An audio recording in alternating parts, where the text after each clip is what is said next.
Hey folks, straight from Rainmaker.com here. Welcome to CES 2018. We got the very first product out of the gates for this week, even though CES hasn't even officially opened its doors yet until Tuesday, but DJI has got a head start on everyone else and announced the new DJI Osmo Mobile 2 here today at CES on Sunday.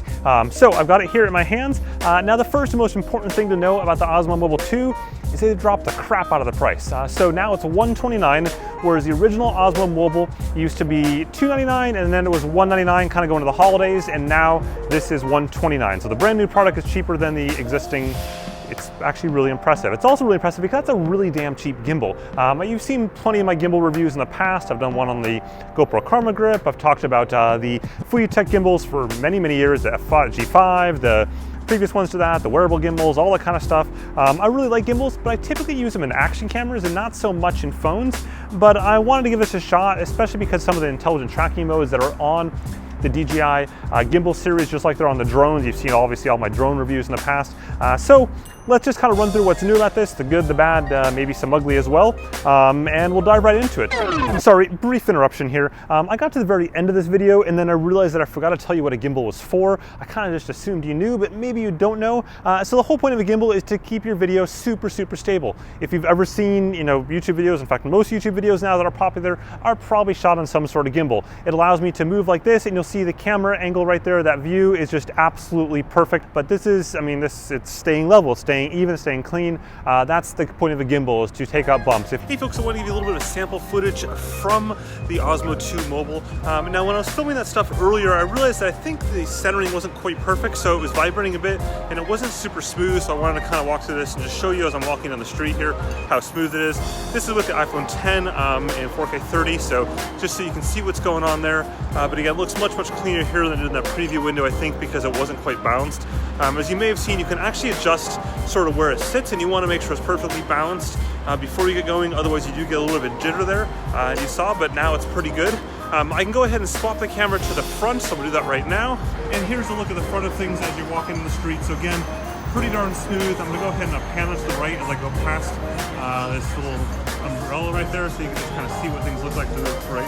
I'm not super smooth with it, but that's all right. So you can see though, it's pretty darn good. I'm going to tilt it forward and go up a little bit like this, and no real issues there at all.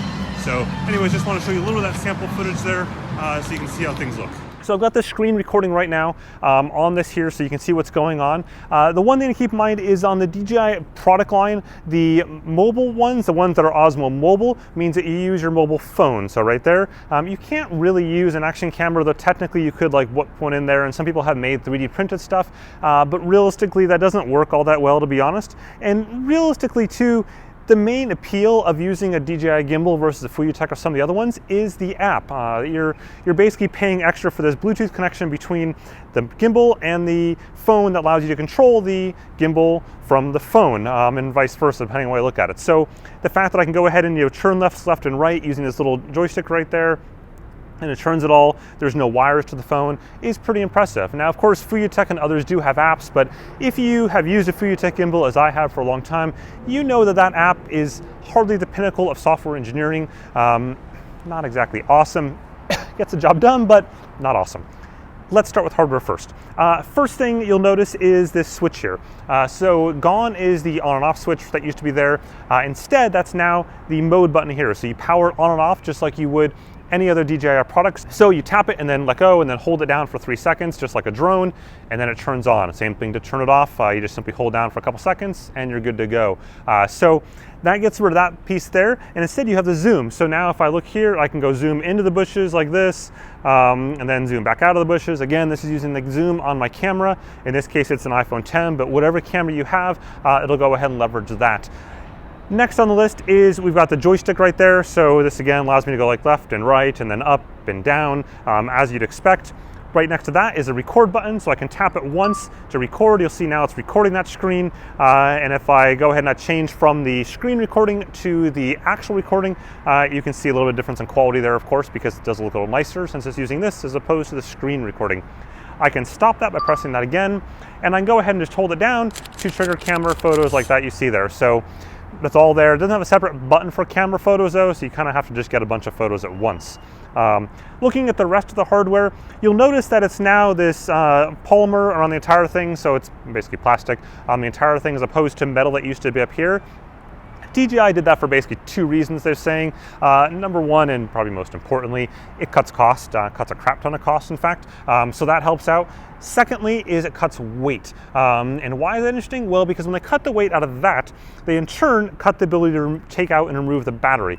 So it no longer has a removable battery, and you may be first saying, well, that blows. And it might, but it probably doesn't, because unlike the past where the battery lasts like 4 to 5 hours, now DJI is saying this battery lasts 15 hours. And you know, historically speaking, DJI is pretty good with battery claims. They tend to actually hit what they say. So what's cool, by the way, on the charging side of it is, first off, this USB port right here can actually charge any device you want, including your phone if you had it oriented the right way. But what's more interesting though is that it actually can charge anything even when you're not using the gimbal. So it effectively acts as a battery bank, which is kind of nifty. So you can go ahead and charge up your phone or whatever you want, even when you're not using this. You know, like if you're sitting at lunch or something and just want to charge it, you're good to go. So that's pretty darn cool. Speaking of charging, to charge the gimbal itself, there's this little micro USB port there.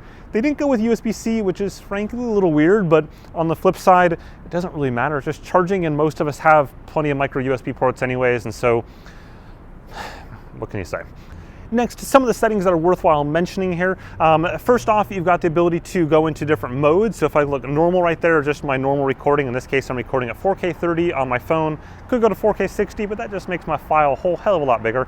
Down there you see slow-mo, you see time-lapse. So if I go into time-lapse, what it allows me to do is to, if I tap this right there first, tap that, yep, there we go. I can go ahead and set the interval and the duration, and then I can set start, so I can say 30-second interval, 30-second duration, half-second interval, and then create a time lapse over a period of time. I'll show you one right now that I'm doing. I did this later on this evening here, so you can check that out. In addition to that time lapse, so if I close this here, I can go ahead and do a hyperlapse. That's where you're simply walking forward, it keeps this nice and steady, and then it makes this kind of beautiful like time-lapse little thing. Super popular, of course, to do that, but it makes it just really easy right here. So I click OK, I set the duration of my hyperlapse, or my time-lapse, sorry, and it'll go ahead and just pull that all together. So I can go and set that for a minute, and then I can interval I want, and I just simply start, and then I walk however long I want to walk for. Next, back into the modes again, we've got the motion lapse. And this is pretty cool. This is where you can basically set keyframes, a keyframe being kind of telling what to different steps, if you will. So like step A, B, C, and D, and E. I think there's 5 steps that allows here. So what I do is I go in and position the camera where I want. I'm going to position over here. I'm going to see if I can even zoom in here. I'm going to zoom in on that awesome trash can right there. I cannot zoom in, so just a FYI, no zooming is allowed. I simply tap this button right there. Then I changed over here. We're going to look at this palm tree right there, tap right there. Then I change over here, look at this bush, tap right there. I can keep on doing this. I'm gonna click next though. I can set the interval, I can set the duration, and I'm gonna hit start. And now, if it's gonna recenter itself and it starts recording, and it's gonna go ahead and move its way through. Now, because I'm holding this while I did that, it's not quite so perfect. So instead, I'm gonna show you one I shot on the little tripod thingy that you're seeing right now. Speaking of putting things on a tripod, now the new Osmo 2 has a tripod standard adapter mount right there on the bottom, which in the past they had like the accessory thing there. And in addition to that, they have a new accessory, which is like this little bit of a weighted base stand, simply has a tripod hole in the bottom, screw in the bottom, you plop it in like this, you tighten it up, and you're good to go. They also sell like a little mini tripod thing, which isn't really as big as a full tripod, so I'm not so sure about that. But if you have a tripod or buy a tripod, I'm assuming you have a tripod, you can just put it on the same way and you get the same effect. So that's kind of cool. You don't have to deal with anything extra there. Last but not least, let's talk about the intelligent mode. This allows me to track a given object. So you can see right now, I'm again in the back of my exciting hotel, and I'm pointing it at you, the camera. And so what I can do is I can tap this little left-hand, or a little option in the lower left-hand corner, which brings up the green square, and I just simply tap something to track. In this case, I'm gonna do the tripod, and now I can just walk around and it's automatically gonna track that tripod. Now I've walked out of the frame here, so I'm gonna go to full screen so you can see. I am not doing anything other than simply walking in circles around this. So nothing fancy here. It is actually tracking the movement automatically for me. And if I go like this real quick, it moves pretty fast. So like you'll see it's automatically focused on you no matter what I'm doing here. I'm just keeping it, I'm just holding it. I'm not even pointing anything, and it's moving back and forth. Pretty darn cool actually. So that's something you can use for people as well. Last but not least, I want to talk about portrait mode. That's one of the new features here on the Osmo Mobile 2. To enable that, you need to shut it off first. So I'm going to go and power this off by just long pressing like that, so it turns it off. Then you'll have to remove your phone. You can't do it with your phone on there. So with the phone out, you go ahead in the back and you see the screw right there. You're going to loosen the screw up, and then you're going to push the whole thing forward for a second, and then just simply rotate it like this, and then tighten the screw. If you don't tighten the screw, funky things happen. It makes a bunch of really horrible sounds, so definitely tighten the screw. Then you slide your phone back in place like this, power back on, log in, so you're back into the app. And now with the app on, you're gonna go ahead and press it once and long hold again to turn it on, and then it should start up, and boom, there you go. Portrait mode. So I can go ahead and hit record right there so you can see what's going on.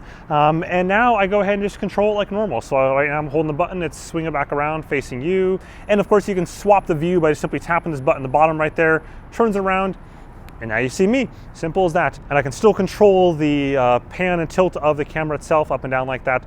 No problems in portrait mode. Now the Osmo Mobile 2 will be available in a couple weeks here, only initially at the Apple Store, which is actually a pretty significant change. In the past, it used to be dual DJI and Apple on the same day sort of thing, but now it's just Apple initially, then DJI, and then somehow along the same time frame, everyone else out there on the internets.